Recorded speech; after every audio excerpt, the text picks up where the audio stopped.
ini dilakukan oleh orang yang profesional. Karena targetnya itu dari jarak 30 meter pas.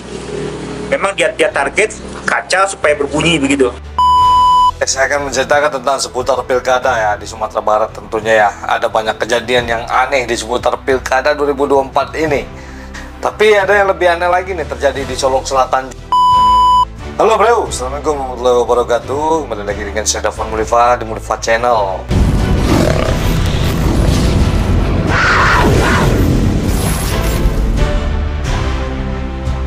Jadi pemilihan daerah pilkada di Kabupaten Solok Selatan, Provinsi Sumatera Barat diikuti dua pasang calon, yaitu masing-masing nomor urut 1 Khairunnas Yulian Evi dan pasangan nomor urut 2 Armen Syah Johan Boy Iswarmen. Jelang pemungutan suara sempat terjadi insiden pada masing-masing rumah calon wakil bupati. Bagaimana kejadiannya? Saya akan ceritakan di sini. Di Kecamatan Sangir, Kabupaten Solok Selatan, Sumatera Barat, massa bahkan mengepung dan melempari rumah dengan batu. Akibatnya, seorang relawan terluka di kepala karena terkena lemparan batu. Tembakan yang mengakibatkan kaca jendela pintu utama bolong. Jadi awalnya terjadi penyerangan pada rumah calon wakil bupati Solok Selatan nomor urut 2, yaitu Boy Iswarmen, oleh kelompok orang. Yang kejadian tersebut membuat seorang relawan pasangan calon 02 mengalami luka di kepala sehingga harus menerima beberapa jahitan. Penyerangan itu terjadi di rumah wakil bupati Solok Selatan di Jalan Padang Aro, Jorong Manggiu, Negari Lubuk Gadang Utara, Kecamatan Sangir, Kabupaten Solok Selatan. Atas peristiwa itu pihak relawan 02 langsung melaporkan kejadian itu kepada polisi. Berdasarkan keterangannya, peristiwa terjadi pada Selasa 26 November sekira pukul 23 waktu Indonesia Barat. Tiba-tiba saja rumah calon wakil bupati itu diserang oleh sekelompok orang yang diduga berjumlah lebih kurang 30 orang. Mereka menduga penyerangan dilakukan oleh relawan 01 katanya.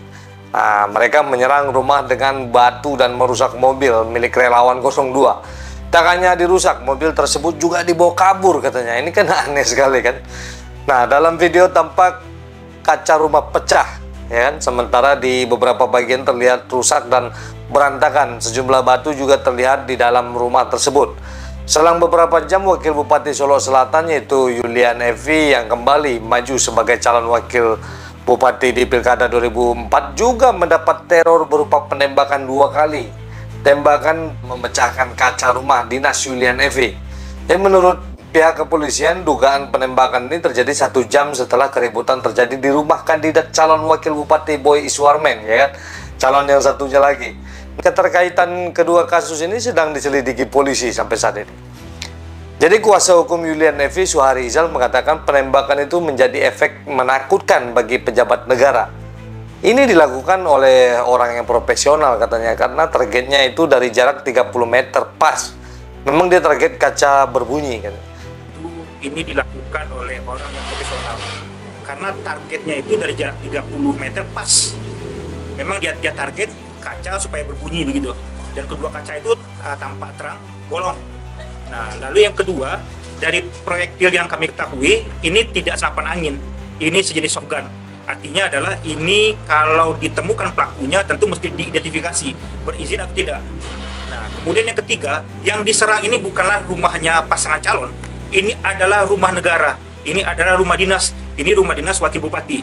Nah, yang keempat, setelah kami telusuri 2-3 jam setelah kejadian, kami sudah bisa mengidentifikasi siapa pelakunya. Nah, dari 2 proyektil yang ditemukan diketahui peluru bukan berasal dari senapan angin, melainkan dari airsoft gun. Suharizal menegaskan yang diserang bukanlah rumah pasangan calon, melainkan rumah dinas. Tentunya ini adalah aset negara. Nah, ini kan ribet jadinya kan. Yulian Evi kembali menjabat sebagai wakil bupati kan setelah cuti di masa kampanyenya. Ia yang kompak berpasangan lagi dengan Bupati Solok Selatan sebelumnya ya kan. Seperti saling balas dan saling serang, ini mengingatkan kita akan film-film triad ya, gangster Hong Kong di masa lalu tahun 90-an dulu ya. Nah ini, tapi dari 2 kejadian ini belum bisa diidentifikasi apakah ini benar dilakukan oleh antar calon bupati atau ada pihak yang sengaja mengadu domba antara mereka berdua, karena ada sesuatu keuntungan yang bakal diraihnya mungkin ya. Jadi semoga kejadian ini bisa kita ambil sebagai pembelajaran dan tidak ada terulang lagi hendaknya. Jadi seorang menyerang ini tidak ada gunanya dalam pilkada.